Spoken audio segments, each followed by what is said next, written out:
In this video, I'm going to be talking about why I purchased the Panasonic S1 and why you possibly shouldn't. Here's the story. When I was purchasing the Panasonic S1, there were two things that I was looking for: great photos and great video. What I like about the Panasonic S1 is that it has a full frame sensor, it shoots up to 4K 60p, but unfortunately it only shoots in 8-bit and it has an APS-C crop. It does, however, shoot 4K 25p 10-bit full frame. The Panasonic S1 also complements my Panasonic EVA 1, which is my main production camera. Both cameras can shoot in 4K and both cameras have the same V-Log color profile, which is great when you're on multi-camera shoots and you want to line up your cameras to look the same. However, something to consider today is that the Panasonic S1 does not come with the V-Log upgrade. That is a paid upgrade that you need to spend either $199 US on or $299 Australian on. So when I purchased the Panasonic S1, it was a free upgrade and now it is a paid upgrade. So that is something to consider if you are purchasing a Panasonic S1 today. Another thing that I really like about the Panasonic S1 is that it doesn't have any recording limits unless you're shooting in 4K 60p. That's not much of a problem for me because I only need the 4K no record limit option when I'm shooting in 25p. And this is for long form interviews or podcasts or stuff like that where you want to be able to record and you don't necessarily know how long you're going to be recording for. If there's a record limit on the camera, it's a bit limiting for what you can do with interviews.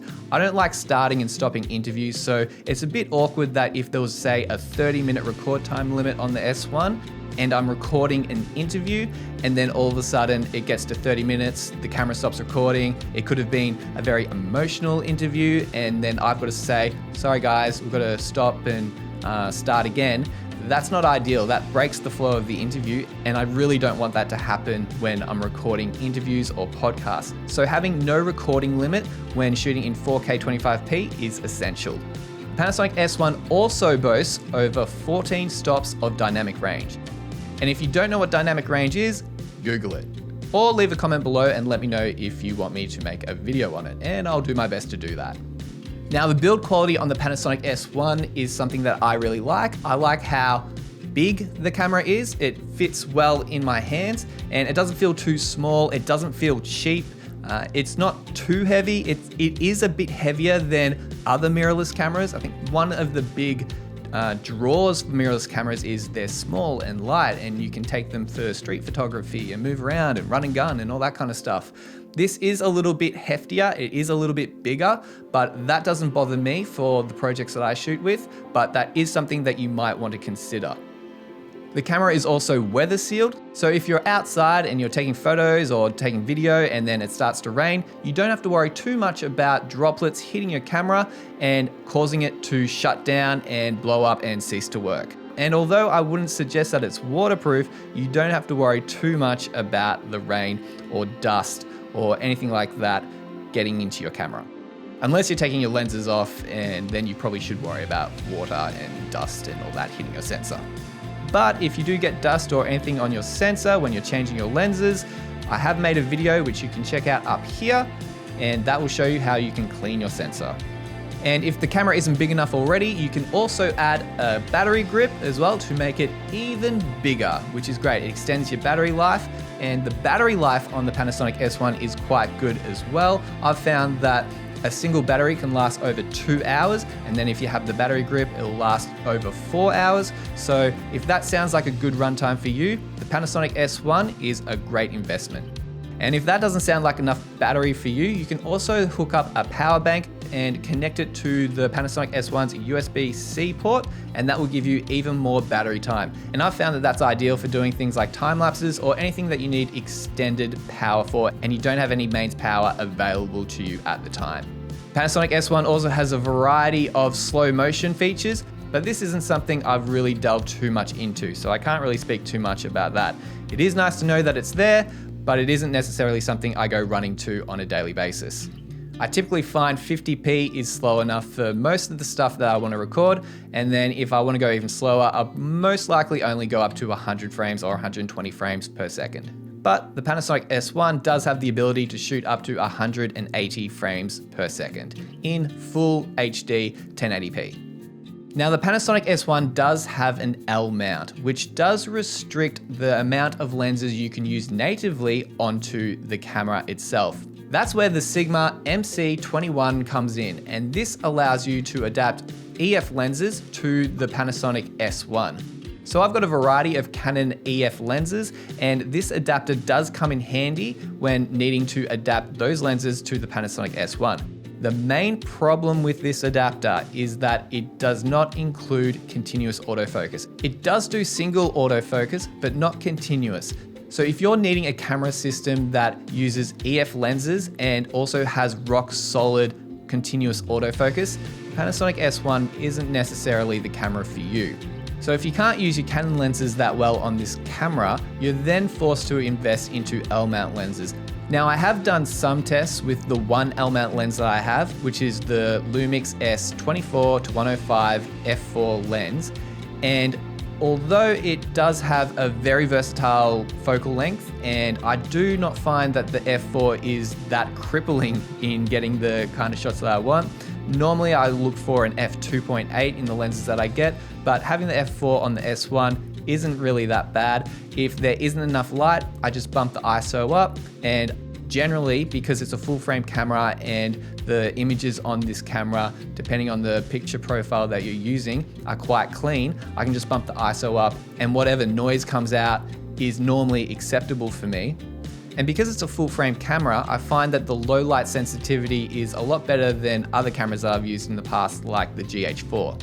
The lens also does allow continuous autofocus, which is great, but it isn't always reliable. And I've done various videos on this channel already showing that. So if I'm wanting to use the Panasonic S1 and use continuous autofocus, I'm going to need to invest into more L mount lenses. Lenses like the 50mm f1.4. However, that lens is very expensive. It's around 3,500 Australian dollars, and in America it sells for about $2,300, which isn't very cheap for a single 50mm f1.4 lens. Another lens I'm looking at is the Lumix S Pro 70-200 f2.8, which is about $4,300 Australian or 2,600 US. So as you can see, if I'm investing more money into L mount lenses, I really need to be invested into the L mount ecosystem. And because I already have EF lenses, it is a little bit of a predicament, but more on that later. The camera is also small enough to fit on my Feiyutech AK4500 gimbal, which is one of the reasons that I also purchased the Panasonic S1 instead of getting a second Panasonic EVA one as well. One thing that I've found with this camera as well is that because the autofocus isn't that great, it's not really good for sports photography or videography. And if that's something that you do quite a bit of, that is probably going to be a deal breaker for you. I have had an experience photographing a baseball game, and I did use my native 24-105 f4 lens, but I found that the reach wasn't long enough. So then I put on my Canon 70-200 f2.8 o.i.s Mark II lens, and that got me the reach that I wanted, but it didn't give me the continuous autofocus that I needed. It only gave me single autofocus, and when there was a lot of action happening, I couldn't really nail the focus, unfortunately. That left me frustrated and annoyed and really struggling with my camera. And that's not what you want to be feeling when you're using your gear. You want it to just work. So because it wasn't just working, it really did highlight to me that using this camera for sports isn't something that I would really want to do in a paid capacity. Sure, if it's just for a hobby and it doesn't matter if you get the shot in focus or not, go for it. But if you're relying on a camera system to be rock solid with autofocus for fast moving subjects, then the Panasonic S1 isn't necessarily the camera for you. So overall, after all that, I actually really do love the Panasonic S1. I have no problem keeping this camera as a part of my kit. I find that right now it complements my Panasonic EVA 1 in ways that my Panasonic EVA 1 can't do. My Panasonic EVA 1 can't become two cameras and then be the second camera angle for my project. So it's handy having the Panasonic S1 as that second camera. It's also a little bit smaller, the Panasonic S1, than the EVA 1. So putting it on my Feiyutech AK4500 is really handy.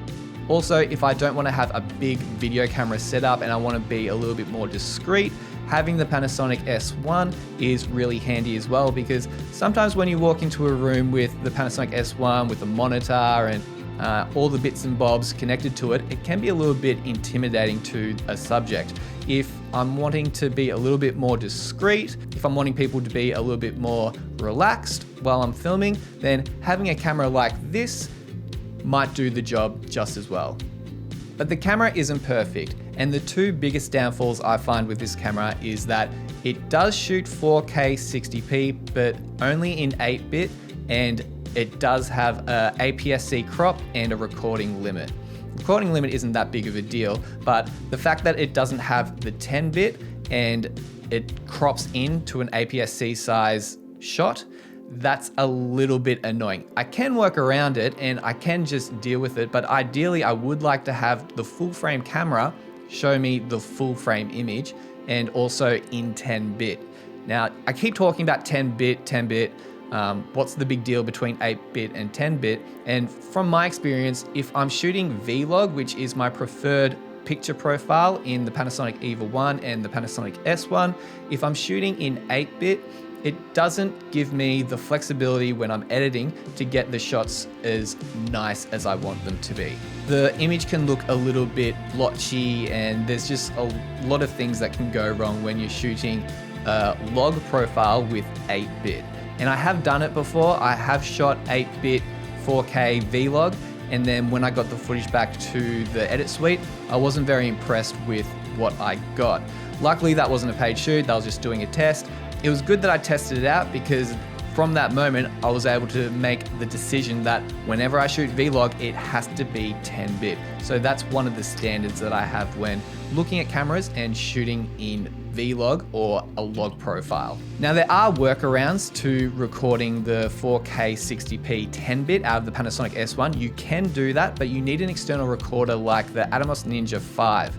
Now, this isn't really ideal for me because that's another piece of equipment I need to purchase. I then need to worry about batteries. I then need to worry about SSD drives.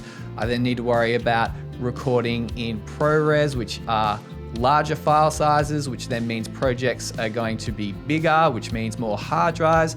And it just all starts to add up. And ultimately, I just want to be able to record 4K 60p, normally 50p, 10-bit, straight to the SD card internally. So that's a bit of an annoying quirk about the Panasonic S1. I believe the Panasonic S1H does allow you to record internally.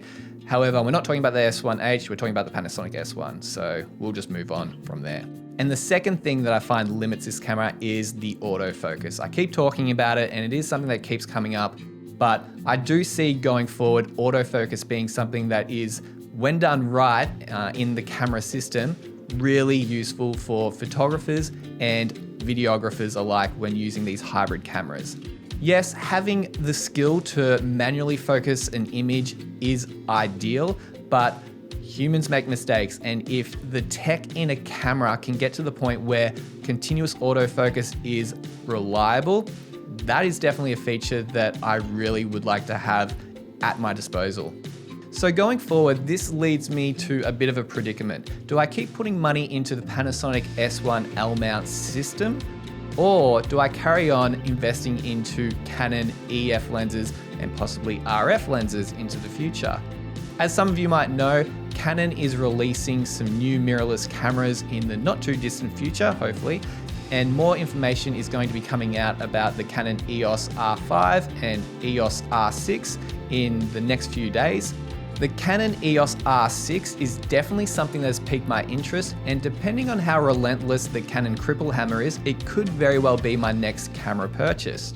My wish list for this camera would be 4K 60p, no crop, 10-bit, no recording limit, 2 SD card slots, C-Log, and 14 stops of dynamic range, as well as Canon's dual pixel autofocus working in 4K.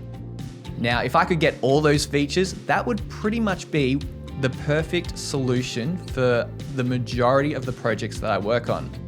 But we're going to have to wait to see what Canon delivers.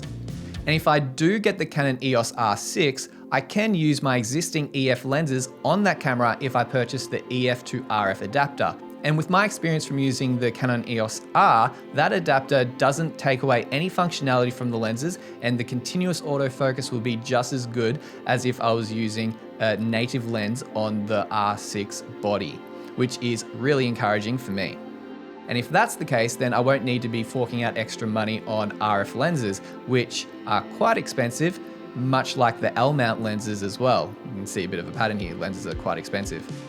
So that's it for this video. If you found this useful, please give this video a like, and if you haven't already, please consider subscribing for more videos on video creation in the future.